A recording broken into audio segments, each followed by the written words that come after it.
आपण या निमित्ताने महाबळेश्वरला येण्याची संधी दिली.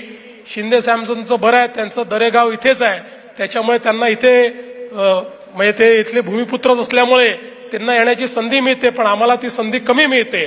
पुढच्या काळामध्ये आम्ही 1-2 कॅबिनेट दरेगावातच घेऊ, म्हणजे आम्हालाही तिथे येण्याची संधी मिळेल.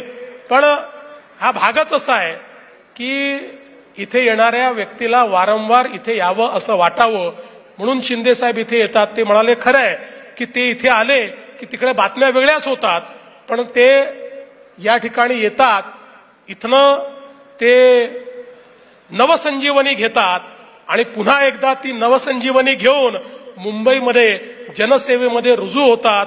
तशीच नवसंजीवनी घेण्याकरता शिंदे साहेब आम्हालाही वारंवार या ठिकाणी बोलवा अशी आपल्याला विनंती करतो आणि आपल्या सर्वांचे आभार मानून माझे 2 शब्द संपवतो. धन्यवाद.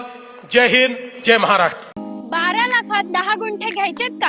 आणि तेही सेपरेट 7-12 आणि सेपरेट खरेदी खतासहित टीआरएस डेव्हलपर्स निर्मित टीआरएस मधुबन पार्क फेज 33. सरकारी मोजणी 30 वर्षांचा सर्च रिपोर्ट, पेपर नोटीस आणि एनओसी असणारा हा क्लिअर टायटल प्रोजेक्ट. 4ही बाजूंनी हायवे असणाऱ्या गावात, ते म्हणजे कुरकुम पांढरेवाडी या ठिकाणी हा प्लॉट आहे. प्लॉटला आहे 30 फुटी हा भव्य रस्ता, त्यासोबत सेपरेट तार कंपाऊंड आणि गेट आणि लाईट पाण्याची सुद्धा व्यवस्था आहे बरं का. पुढे पाडव्याच्या ऑफर साठी आजच तुमची साईट व्हिजिट या प्लॉट मध्ये बुकिंग करा.